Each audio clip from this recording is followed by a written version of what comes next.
Ceria Medan sendiri merupakan yayasan yang berdiri di tahun 2015, tapi legalitas kita di tahun 2020. Rumah Ceria Medan sendiri memiliki beberapa program, yaitu dari pendidikan, kemudian pendampingan, kemudian pemberdayaan.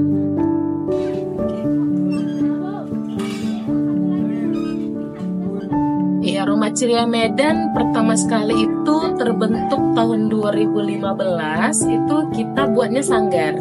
Jadi belum sekolah waktu itu. Jadi KUY buat sanggar, itu sanggar seni. Jadi kebetulan background KUY juga dulu dari seni tari.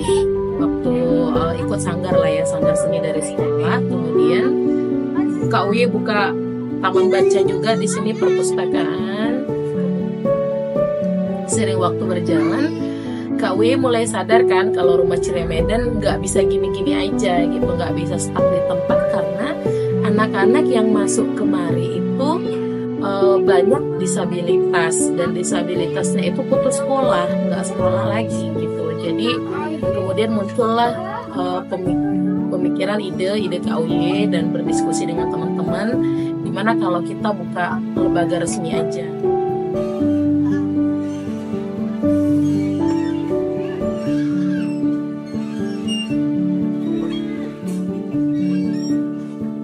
Ada salah satu siswa kita yang kita dampingi, beliau itu tidak sekolah ya, dan harus diputus rantainya karena beliau memiliki masalah genetik sosial untuk kedisabilitasannya gitu. Jadi kita buka sekolah itu untuk ngebantu dia awalnya.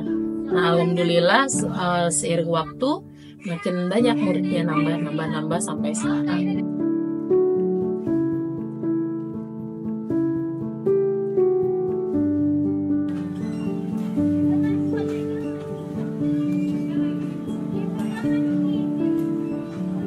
KUY itu kan dulu ngajar di sekolah alam ya, jadi guru. Nah, dari sekolah itu awalnya nggak tahu nih tentang dunia disabilitas, nggak tahu difabel itu apa, disabilitas itu apa gitu. Nah, kemudian mengajar di situ, diperkenalkanlah, dan KUY jadi wali kelas kebetulan, dan menghandle beberapa disabilitas. Ada autism, ada intelektual, ada yang intelektual tuli juga gitu.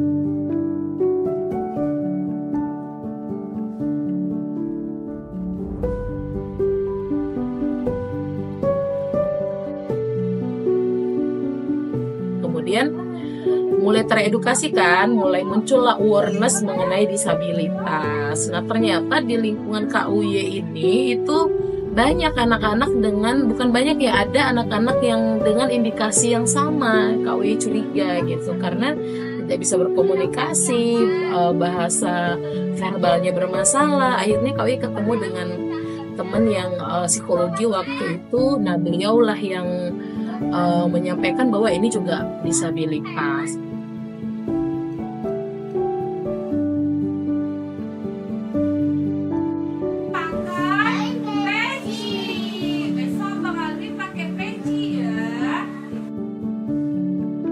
Awal terbentuknya ini tantangannya pertama kali itu karena memang keilmuannya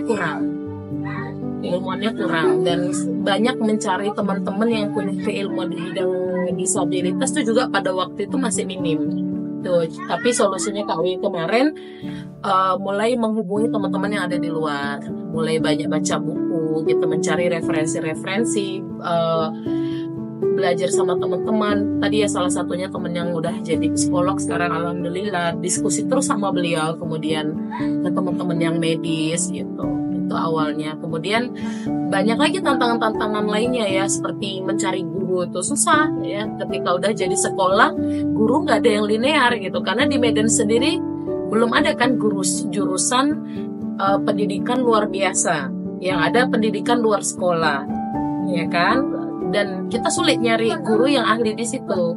Kemudian pendidikan guru pendamping nggak ada di Medan waktu kan, belum ada jurusan, bahkan sampai sekarang kayaknya belum ada gitu. Jadi itu tantangan yang kedua. Kemudian tantangan ketiga, ketika kita harus meyakinkan orang tua bahwa anak ini disabilitas gitu, itu susah karena banyak orang tua tuh yang masih denial pada waktu itu gitu. Alhamdulillah sekarang sih udah mulai menerima ya, karena semakin banyaknya informasi yang terbuka.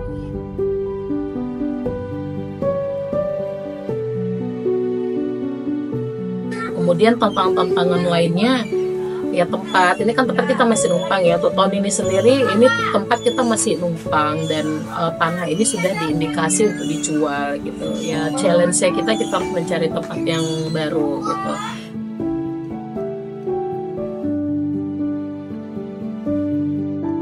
Mungkin ada pesan yang ingin kakak sampaikan kepada masyarakat terkait pentingnya pendidikan bagi anak difabel? Iya, dari KUY terutama ya untuk parent dulu lah ya, nih parents yang punya anak disabilitas ya, ketika sudah menyadari ada yang berbeda dari anak-anak, ada yang berbeda ketidaksama dengan teman-temannya, bolehlah memulai untuk mencari tahu ini anak saya kenapa, bisa ke psikolog, bisa ke dokter tumbuh kembang, atau ke sekolah-sekolah inklusif, atau ke SLP.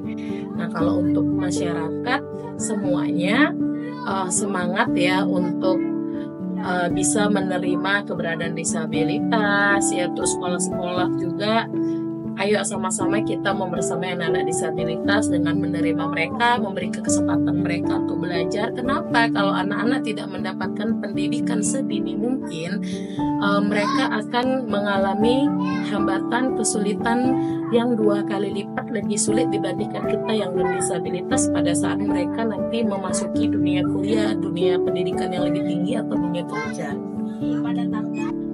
Ya tadi ya, pertama kita kasih mereka kesempatan untuk sama kayak anak-anak yang lain ya. Jadi jangan dibeda-bedakan karena mereka disabilitas. Kita selalu memspesialkan mereka, ini nggak boleh. Di sekolah kita ini haram menspesialkan anak spesial, gitu. Jadi di sini semuanya sama. Kalau dia membangun tenda, kamu juga ikut membangun tenda.